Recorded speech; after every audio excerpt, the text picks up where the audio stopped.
O que está acontecendo com o Flamengo, até eu publiquei no meu blog hoje cedo um post dando um resumo mais ou menos do que está ocorrendo no clube. O Flamengo, desde a saída do Flávio Godinho, que por questões pessoais, né, que no caso por questões pessoais ele foi envolvido na Lava Jato e deixou a vice-presidência de futebol. O Bandeira de Melo, que é o presidente, passou a acumular a pasta. E se fechou no futebol. O futebol do Flamengo está nas mãos de Eduardo Bandeira de Melo e de Fred Luz, que é o CEO, o diretor-geral do clube. E abaixo deles o diretor executivo de futebol, que é o Rodrigo Caetano, que responde ao Bandeira de Melo. Então, todas as decisões passam por ele. O Rodrigo Caetano não vai mandar técnico embora, não pode tomar certas decisões maiores. Como falávamos ontem aqui do caso do Felipe Melo, quando o Palmeiras contratou. Claro que o Gagliotti aprovou. O Marcos não vai contratar um jogador desse sem consultar o presidente. Então, hoje o futebol do Flamengo passa pelas mãos do Eduardo Bandeira de Melo. E ele toma suas decisões da sua maneira, sem avaliar outras questões. Não existe uma cobrança técnica em cima do Zé Ricardo. Cobrança técnica é discutir questões que envolvam a montagem do time, a escalação, as escolhas. Você acha que o Rodrigo não faz desempenho. isso? O Rodrigo acho que faz isso, mas ele é desautorizado pelo presidente quando o presidente vai na televisão, como foi a Fox. Rodrigo teve lá uma cobrança forte quarta-feira em cima do time após a derrota para o Santos na Vila. Rafael Vaz, matéria publicada pelo Globoesporte.com, reage, não gostou, há uma discussão. Isso foi na quarta. No sábado, na Fox, vai uma entrevista do Eduardo Bandeira de Melo, que diz, eu tenho os meus protegidos, entre eles o próprio Rafael Vaz. Ora, você está desautorizando o cara que você contratou para comandar um departamento. Então, isso é um desastre do ponto de vista da gestão. E é só um pequeno exemplo dos erros que vêm sendo cometidos. O técnico Zé Ricardo parece disposto a morrer abraçados com alguns jogadores, sendo que há atletas que foram contratados num outro momento, em que o dinheiro era mais curto, o Flamengo tinha um elenco mais modesto, até médio, mas outros jogadores chegaram e alguns atletas não saem do time. O símbolo disso é o Márcio Araújo. Porque um jogador tecnicamente limitado, a questão do Márcio Araújo não é analisar apenas o que ele faz em campo, é o que ele simboliza. Ele simboliza um pensamento pequeno, um pensamento menor, de que é preciso ter aquele personagem ali, mesmo havendo outros homens para essa função, contratados para ocupar aquele espaço, porque são jogadores melhores, tecnicamente melhores, com mais currículo, com condições de fazer algo que ele não consegue fazer. Ontem, inclusive, falou em 2 gols, diga-se de passagem, né? Um deles ele deu passe até o gol do Bruno Henrique, tentou dar o bote, deu o bote errado.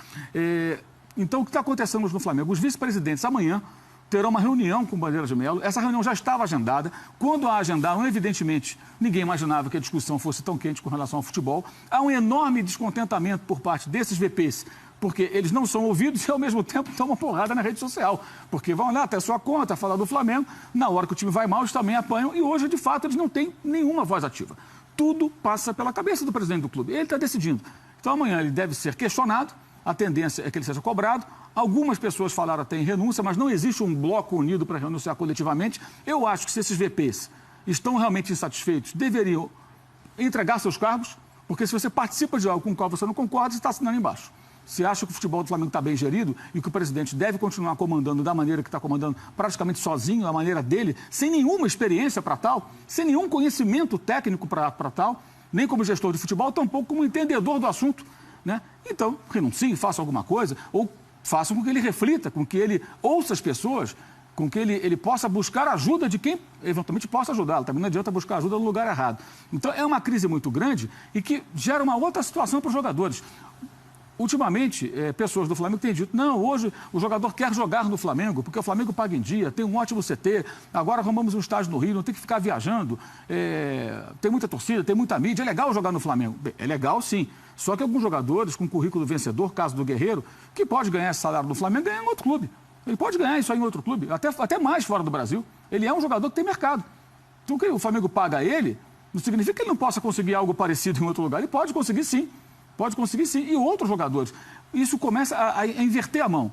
Você quer jogar num time vencedor ou quer jogar num time que não consegue decolar, que investe muito, mas não anda e que, ao mesmo tempo, sofre cobranças no aeroporto, como se fosse aqueles tempos do Flamengo desorganizado, com uma dívida crescente, uma bagunça danada. Isso aí era quase rotina no clube, e como acontece em outros clubes no Brasil.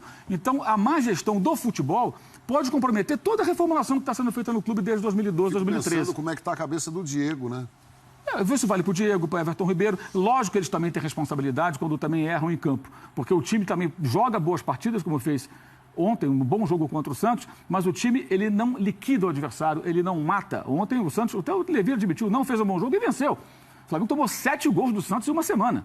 4 de bolas jogadas na área. Tomou o 6º gol com infiltração ali, dessa vez com o passe do Márcio Araújo para trás, o gol do Bruno Henrique, entre o zagueiro e o lateral. Aquela jogada que se repete com muita frequência já desde lá de trás do jogo do Cruzeiro. Então, é uma crise séria, a maior, acho, nessa gestão do Bandeira de Melo, porque pela primeira vez a cobrança é feita, exagerada, é verdade, mas tirando esses excessos do aeroporto, o torcedor cobra o quê? Peraí, vocês pediram paciência, a torcida esperou, pagaram lá as DARFs, acertaram as contas, contrataram bons jogadores, não consegue fazer o time jogar e é uma rotina do Flamengo, o time que não consegue, quando é preciso algo mais ali, o jogo se desenvolve tecnicamente, mas há um momento do jogo, João, em que os jogadores estão mais cansados, que a marcação vai afrouxar, que a concentração é menor e nessas horas o adversário do Flamengo costuma ser maior. Ontem o Santos fez isso. No domingo, quando o Flamengo teve um controle do jogo no segundo tempo, não soube fazer isso com o Corinthians, por exemplo. O símbolo disso, o gol que o Diego perdeu. Então, é um time que falta... É um DNA perdedor. Falta alguma coisa. E a mentalidade que impera é aquela mentalidade do concursado. Né? O cara que fez o concurso público e que põe o paletó na cadeira. Faz ali burocraticamente o seu trabalho, não vai ser nunca mandado embora. Só que o rival, o outro time, é aquele time, sabe, competitivo que tem que atingir meta. Muitas vezes é assim que acontece. E o caso do Santos, do Levir. E o Flamengo fraqueja. Então, a torcida está muito irritada, esses excessos, evidentemente, são condenáveis, mas quem criou tudo isso é quem está gerindo o futebol. Da mesma maneira, se o Flamengo estivesse na posição do Corinthians, liderando com folga, o que nós falaríamos aqui do Bandeira? Nossa, o Bandeira de Melo se revelou, além de um bom presidente, um ótimo vice de futebol. Mas não é o que está acontecendo. Lembrando que quando ele, junto com o Gerson Biscotto, foram também os homens que tomavam conta do futebol no segundo semestre de 2015, foi quando o time despencou também. Chegou a brigar por vaga Libertadores, depois ficou 7 jogos sem vencer, perdendo 6 vezes. Então, comprovadamente, ele não tem capacidade para isso. E amanhã, nessa reunião, ele, acho eu não, pelas informações que eu apurei, ele será questionado. Vejamos se esses vice-presidentes terão coragem de fato, questioná-lo como deve, se vão colocar o Flamengo acima ou se vão colocar acima os seus cargos. Porque é legal ser vice-presidente do Flamengo, tudo dá um certo status, né? É bacana, é legal, mas é um momento bem delicado, bem delicado. O Márcio Araújo bloqueia o chute a gol do Ricardo Oliveira. E dá o passe, né? Sem querer dar o passe. Mas ele evita o chute. É um festival de botes errados do Márcio Araújo. Esse bote atrasado, o bote no Alisson foi pelo lado errado. Exato, o lado errado. Se ele vir bloquear o Alisson, ele dá o bote atrás, o Alisson se livra dele. Se antecipar. Exato. E também contra o Grêmio, no gol de Luan, ele deu o bote errado, passou, ainda bloqueou o Cuellar, que não pôde chegar no jogador do Grêmio, e o Luan fez o único gol daquele jogo. E antes, inclusive, do bote errado no Alisson, ele erra um outro bote. Ele vai e fica no meio do caminho, e na sequência ele vai no Alisson, e o Alisson acerta um belo chute, mas não teria chutado se ele fizesse o bloqueio correto. Eu diria que ele é um fenômeno mundial. Se o Márcio Araújo não consegue fazer isso direito... resiste a tanta pressão. Por quê? É porque é culpa dele, é culpa de quem escala. É culpa de quem vai lá e fala que ele é protegido do presidente. Falamos aqui sobre isso há 2 dias. Até do ponto de vista da gestão, você chega no ambiente de trabalho, e o ambiente de trabalho que é visto por milhões de pessoas, são os torcedores todos os dias, mas esse aqui é meu protegido, aquele ali também. Quer dizer, como é que fica para esse cara, para um técnico de futebol ser colocado como protegido? Não, o Zé Ricardo é meu protegido. O Zé Ricardo não tem que ser protegido. Ele tem que ser criticado, como o Calçado acabou de criticar, e eu assino embaixo, e elogiado quando fizer um bom trabalho e se destacar por ser um bom técnico para treinar o Flamengo e amanhã outras equipes, a Seleção Brasileira, o Paris Saint-Germain, do Neymar, sei lá o quê. Mas ele regrediu muito, né? E eu acho que passa muito também pela ideia de jogo. É um conservadorismo que não combina com o que nós vimos no ano passado, quando ele parecia ser um técnico promissor. E eu acho que o Márcio Araújo simboliza isso tudo. Ele parece um pouco assustado, muito né? assustado. Ele está sempre com os olhos arregalados e por quê, isso João? me incomoda. Olha, se você não tem jogo de cintura na beira do campo, você olha a situação do Flamengo não hoje. Ajuda. O investimento que foi feito, as grandes competições, Libertadores, eliminado na primeira fase. Na fase de grupos, daquela maneira que foi eliminado. Hoje o Flamengo está 15 pontos atrás do Corinthians. E passou na Copa do Brasil por um triz, né? Capinando sentado. Em 2009, quando o torcedor do Flamengo adora lembrar 2009, né? Nessa rodada, o Flamengo estava 9 pontos atrás do Palmeiras, que era o líder. Então, aquela reação fantástica, o time que foi campeão improvável e ganhou o título, estava 9 pontos, está 15. Hoje, o Flamengo está virtualmente, não está matematicamente, mas virtualmente fora da briga pelo título brasileiro. E nem terminou o primeiro turno. Então, é um time eliminado da Libertadores na fase de grupos, com o maior orçamento daquela chave, de maneira dramática, perdendo 3 jogos fora. Um time que já está virtualmente fora da briga pelo título, a brigar por vaga em Libertadores. Um time que na Copa do Brasil quase sofreu contra o Santos, o mesmo revés que tomou em 2014 lá do Atlético em Belo Horizonte, que é tomar uma derrota por 3 gols de diferença, quando estava em grande vantagem, né, depois de 2-0 e de abrir o placar na casa do adversário. Isso não pode ser coincidência.